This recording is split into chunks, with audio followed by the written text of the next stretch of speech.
صحابہ اکرام کو کیوں سرپرائز ملا؟ یہ اپروکسیمیٹلی 313 تھے، ہزاروں پر حاوی ہو گئے اللہ تعالیٰ کی توفیق سے، اللہ تعالیٰ کے اذن سے۔ یا رسول اللہ، لگ ایسے رہا ہے کہ ہماری تعداد 313 سے بھی کم ہو جائے گی۔ وَمِن قِلَّةٍ نَحْنُ يَوْمَئِذٍ یا رسول اللہ، کیا ہماری تعداد اتنی کم ہو جائے گی، اسلام کی اتنی بری حالت ہو جائے گی، مسلمان اس لیول پر اتر آئیں گے، کیا ہوگا؟ اللہ کے نبی نے کیا جواب دیا؟ بل انتم یومئذ کثیر۔ ہمیں کیوں بتایا جاتا ہے بار بار کہ ان لوگوں کو اپنا رول ماڈل سمجھو؟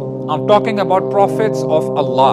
ہمیں بار بار کیوں یعقوب علیہ السلام کے بارے میں بتایا جاتا ہے، ابراہیم علیہ السلام کے بارے میں بتایا جاتا ہے؟ It's not merely for entertainment۔ وہ کیا زمانہ تھا کہ ایک والد اپنے بچے سے کہہ رہا ہے یا بنی انی ارا فی المنام انی اذبحک فانظر ماذا تری۔ اے میرے بچے، اچھا یا بنی، اس میں شفقت ہے، پیار ہے۔ It can't get more softer than this۔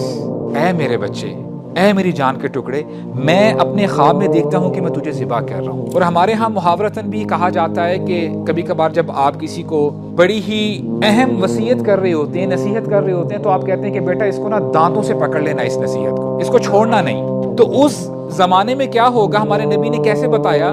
ایسی بادشاہت ہوگی which will be biting, meaning these kings will never leave their kingship۔ وہ کبھی بھی اپنی بادشاہت کو چھوڑنا نہیں چاہیں گے، انہوں نے دانتوں سے پکڑا ہو۔ پھر ایسا دور آئے گا، یہ بھی بادشاہت کا ہی دور ہوگا، اور جبر کا لفظ ہم جانتے ہیں، جبر کرنا یعنی زبردستی اپنی بادشاہت منوانا۔ اگر کوئی بندہ ریٹیلیٹ کرے گا تو اس کو ادھر ہی دبا دیا جائے گا۔ اور بہت سارے اہل علم کہتے ہیں we are in this fourth phase۔ الحمدللہ والصلاة والسلام علی رسول اللہ، اما بعد، رب اشرح لی صدری ویسر لی امری واحلل عقدۃ من لسانی یفقہوا قولی۔ اللہم انفعنا بما علمتنا وعلمنا ما ينفعنا وزدنا علما، آمین یا رب العالمین۔ آج کے سیشن میں ہم 5 احادیث کور کریں گے، اور ان احادیث میں ہمیں یہ پتہ چلے گا کہ ہمارے زمانے کو رسول اللہ صلی اللہ علیہ وسلم نے ایسے ڈیفائن کیا تھا، ہمارے زمانے کو اللہ کے نبی نے صلی اللہ علیہ وسلم ایسے ڈسکرائب کیا تھا۔ اس سے پہلے کہ میں وہ احادیث آپ کے سامنے رکھوں، مجھے آپ یہ بتائیں کہ یہ احادیث پڑھنے سے ہمیں کیا فائدہ ہوگا؟